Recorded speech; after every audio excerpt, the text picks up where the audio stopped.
Hello everyone, फेरि पनि स्वागत छ अर्को भिडियोमा यहाँहरूलाई। आज पनि सानो भिडियो बनाएर अपलोड गर्नेछु।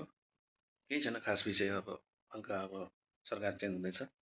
सरकारमा नियुक्ति अब प्रधानमन्त्रीको नियुक्तिको लागि 10 दिनको लागि अब के हुने हो त्यही भइरहेको छ। अब रवि लामिछाने बालेन शाह मध्येमा अब बालेन शाह प्रधानमन्त्री हुनुहुन्छ होला। रवि लामिछाने पनि टुङ्मा आउँदैछ यस्तै छ। अब आजको ब्लगमा केही छैन, खानासाना बनाएको छैन, बनाउनु पर्ला। अब बाँकी सब ठिकै छ। रुमको अवस्था यस्तै हो, बाहिर चाहिँ निस्केको छैन।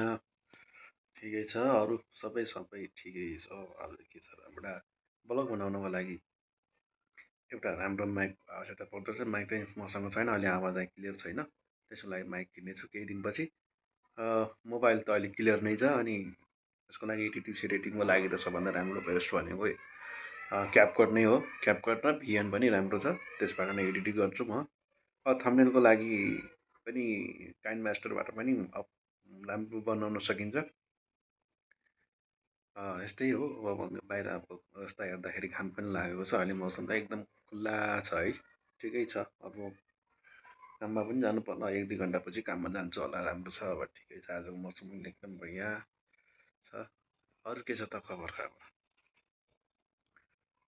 र अब अहिलेको अवस्था यस्तै हो। अब ब्लग चाहिँ अब यस्तै यस्तो छ सबैलाई।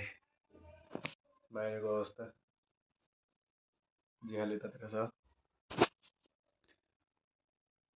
के भन्ने अब यस्तो विषयमा। ब्लगमा त्यही हो, भिडियोमा बनाएर पनि काम छैन, यताउता काम छैन भन्ने हुन्छ नि त। त्यो त्यस्तो होइन, बनाउँदा के फरक पर्छ र।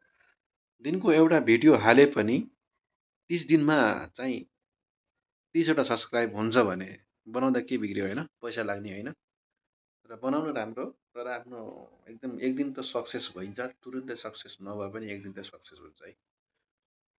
र म केही दिनपछि म क्यामेरा पनि लिँदैछु, अलि राम्रो क्यामेरा पनि आउँदैछ, राम्रो आवाज पनि क्लियर हुनेछ। अब त्यही भयो, अलि क्यामेरा र यो माइक राम्रो माइक नभएर अलिकति यो आवाजमा अलिकति कम सुनाइया होला, ठिकै छ। अब